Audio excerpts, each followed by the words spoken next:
Everyone, എല്ലാവർക്കും നമ്മുടെ xylem ബാങ്കിങ്ങിലേക്ക് സ്വാഗതം. ഡിഗ്രി കഴിഞ്ഞു, അല്ലെങ്കിൽ ഡിഗ്രി അവസാന സെമസ്റ്ററിന്റെ എക്സാം ഒക്കെ കഴിഞ്ഞിരിക്കുകയാണ്. ഇനി ഏത് കരിയർ ചൂസ് ചെയ്യണം? ഇപ്പൊ സൈലം ബാങ്കിങ്ങിലേക്കാണ് ഞാൻ സ്വാഗതം ചെയ്തത്. അപ്പൊ എന്തുകൊണ്ട് ബാങ്കിങ് കരിയർ ചൂസ് ചെയ്യണം? ബാങ്കിങ് കരിയർ ചൂസ് ചെയ്താലുള്ള ഗുണങ്ങൾ എന്താണ്?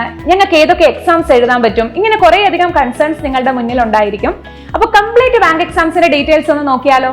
ഏതൊക്കെ പോസ്റ്റിലേക്കാണ് എല്ലാ കൊല്ലവും ബാങ്ക് റിക്രൂട്ട് ചെയ്യുക? ഒന്ന് clerical post, PO, that means probationary officer, then specialist officer, SO post. എന്തുകൊണ്ട് ബാങ്കിങ് കരിയർ ചൂസ് ചെയ്യണം? ബാങ്ക് കരിയർ ചൂസ് ചെയ്താലുള്ള നമ്മുടെ അഡ്വാൻറ്റേജസ് എന്തൊക്കെയാണ്?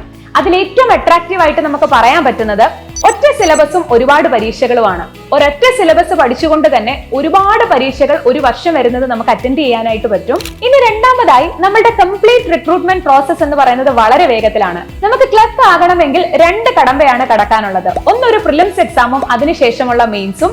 PO ആണ് എന്നുണ്ടെങ്കിൽ ക്ലർക്ക് മെയിൻസിന് ശേഷം നമുക്ക് ഗ്രൂപ്പ് ഡിസ്കഷനും ഇന്റർവ്യൂവും ഉണ്ടായിരിക്കും. നമ്മൾ പറഞ്ഞു വളരെ വേഗത്തിലാണ് നമ്മളുടെ റിക്രൂട്ട്മെന്റ് പ്രോസസ്. നമ്മളുടെ നോട്ടിഫിക്കേഷൻ വന്നതിന് ശേഷം 2 മാസത്തിനുള്ളിൽ പ്രിലിംസ് എക്സാമും അതിനുശേഷം 1 മാസത്തിനുള്ളിൽ മെയിൻസ് എക്സാമും ഉണ്ടാകും. പ്രിലിംസും മെയിൻസും തമ്മിൽ ആകെ 1 മാസത്തെ ഗ്യാപ്പേ ഉണ്ടായിരിക്കത്തുള്ളൂ. സോ നമ്മുടെ പ്രിപ്പറേഷൻ പോകുമ്പോൾ തന്നെ പ്രിലിംസും മെയിൻസും ഒരേപോലെ തന്നെ ഇമ്പോർട്ടൻസ് കൊടുത്ത് ചെയ്യേണ്ടതുണ്ട്. ഇനി മൂന്നാമതായി ഏതൊരു ജോലിയിലേക്ക് നമ്മളെ അട്രാക്ട് ചെയ്യുന്ന ഒരു കാര്യമാണ് നമുക്ക് ലഭിക്കുന്ന salary and allowances. Clerk post ആണെങ്കിലും PO പോസ്റ്റ് ആണെങ്കിലും അട്രാക്റ്റീവ് സാലറി ആൻഡ് അലവൻസസ് ആണ് ബാങ്കിങ് കരിയറിന്റെ ഏറ്റവും വലിയൊരു പ്രത്യേകത. നമുക്ക് 100% മെഡിക്കൽ റീംബേഴ്സ്മെന്റ് ഉണ്ടാകും, HRA, അതേപോലെ തന്നെ പെട്രോൾ അലവൻസ്, സ്പെക്ടക്കിൾ അലവൻസ്, കൂടാതെ mobile purchase, news paper allowance, ഇതെല്ലാം നമ്മുടെ ബാങ്കിങ് സെക്ടറിന്റെ ഒരു പ്രത്യേകതയാണ്.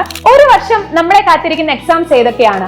RRB PO, RRB clerk, IBPS PO, IBPS clerk, SBI PO, SBI clerk, RB assistant തുടങ്ങിയ പബ്ലിക് സെക്ടർ ബാങ്ക് എക്സാമുകളും അതുകൂടാതെ എല്ലാ ഇൻഷുറൻസ് എക്സാമുകളും നമുക്ക് ഒറ്റ സിലബസ് പഠിച്ചുകൊണ്ട് എഴുതാൻ പറ്റുന്നതാണ്. നമുക്ക് ബാങ്ക് എക്സാംസിനായി 4 സബ്ജക്ട് മാത്രമാണ് പഠിക്കാനുള്ളത്.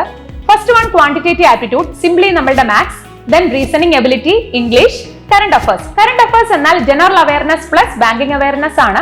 അത് ഇൻഷുറൻസ് സെക്ടറിലേക്ക് വരുമ്പോൾ ജനറൽ അവയർനെസിന്റെ കൂടെ നമ്മൾ ഇൻഷുറൻസ് റിലേറ്റഡ് ആയിട്ടുള്ള കറന്റ് അഫയേഴ്സ് ആയിരിക്കും കൂടുതൽ ശ്രദ്ധിക്കേണ്ടി വരിക. നമ്മുടെ 2025 നടക്കാനിരിക്കുന്ന എല്ലാ ബാങ്ക് എക്സാംസിന്റെയും കലണ്ടർ ഓൾറെഡി റിലീസ് ആയിട്ടുണ്ട്. Institute of Banking Personnel Selection IBPS ആണ് നമ്മുടെ കലണ്ടർ റിലീസ് ചെയ്തിട്ടുള്ളത്. ആദ്യം നമുക്ക് നടക്കാനുള്ള എക്സാം എന്ന് പറയുന്നത് RRB PO and RRB clerk ആണ്. റീജിയണൽ റൂറൽ ബാങ്ക്, നമ്മുടെ കേരളത്തിന്റെ കേസ് ആണെങ്കിൽ കേരളത്തിലെ കേരള ഗ്രാമീൺ ബാങ്കിലേക്കുള്ള office assistant and probationary officer recruitment ആണ് ഓഗസ്റ്റിൽ സ്റ്റാർട്ട് ചെയ്യുക. RRB സെപ്പറേറ്റ് ആയിട്ടാണ് probationary officer and office assistant പോസ്റ്റിലേക്ക് റിക്രൂട്ട്മെന്റ് നടത്തുന്നത്. RRBക്ക് ശേഷം നമുക്ക് വരാനുള്ള exam IBPS PO and IBPS clerk ആണ്. RRBയും SBIയും ഒഴികെയുള്ള ബാക്കി 11 പബ്ലിക് സെക്ടർ ബാങ്കുകളിലേക്കുള്ള PO ആൻഡ് ക്ലർക്ക് റിക്രൂട്ട്മെന്റ് ആണ് IBPS PO and IBPS clerk. ഇതേപോലെ തന്നെ SBI സെപ്പറേറ്റ് ആയിട്ടാണ് റിക്രൂട്ട്മെന്റ് നടത്തുക. SBI PO and SBI clerk. SBI ക്ലർക്കിന്റെ വേറൊരു പേരാണ് SBI ജൂനിയർ അസോസിയേറ്റ്. ഇത് കൂടാതെ നമുക്ക് ഒരുപാട് ഇൻഷുറൻസ് എക്സാമുകളും ഉണ്ട്. LIC assistant, LIC AAO, NICL assistant, NICL AO, അതേപോലെ തന്നെ NIACL അസിസ്റ്റന്റ്, NIACL AO. ഇത് കൂടാതെ FCI assistant, ECGC PO, ESIC, ഇതെല്ലാം നമുക്ക് ഈ ഒരു സിലബസ് പഠിച്ചുകൊണ്ട് എഴുതാൻ സാധിക്കുന്ന എക്സാമുകളാണ്. ഇപ്പൊ എല്ലാവർക്കും എന്താണ് ബാങ്ക് എക്സാംസ്, നമുക്ക് എഴുതാൻ പറ്റുന്ന എക്സാംസ് ഏതൊക്കെയാണെന്ന് ഒരു ബേസ് ഐഡിയ കിട്ടിയിട്ടുണ്ടായിരിക്കുമല്ലോ. അപ്പൊ ഓഗസ്റ്റിൽ നമ്മുടെ എക്സാം സീസൺ സ്റ്റാർട്ട് ചെയ്യാണ്. നിങ്ങളുടെ പ്രിപ്പറേഷൻ ഇപ്പോഴേ സ്റ്റാർട്ട് ചെയ്യണം. കാരണം പ്രിലിംസും മെയിൻസും തമ്മിൽ ആകെ 1 മാസത്തെ ഗ്യാപ്പേ ഉണ്ടായിരിക്കുള്ളൂ. ഇപ്പോഴേ നിങ്ങളുടെ പ്രിപ്പറേഷൻ സ്റ്റാർട്ട് ചെയ്തെങ്കിൽ മാത്രമേ നിങ്ങൾക്ക് എക്സാം ക്രാക്ക് ചെയ്യാൻ സാധിക്കുള്ളൂ. സോ എല്ലാവർക്കും ഓൾ ദി ബെസ്റ്റ്. നന്നായിട്ട് പ്രിപ്പയർ ചെയ്യാം.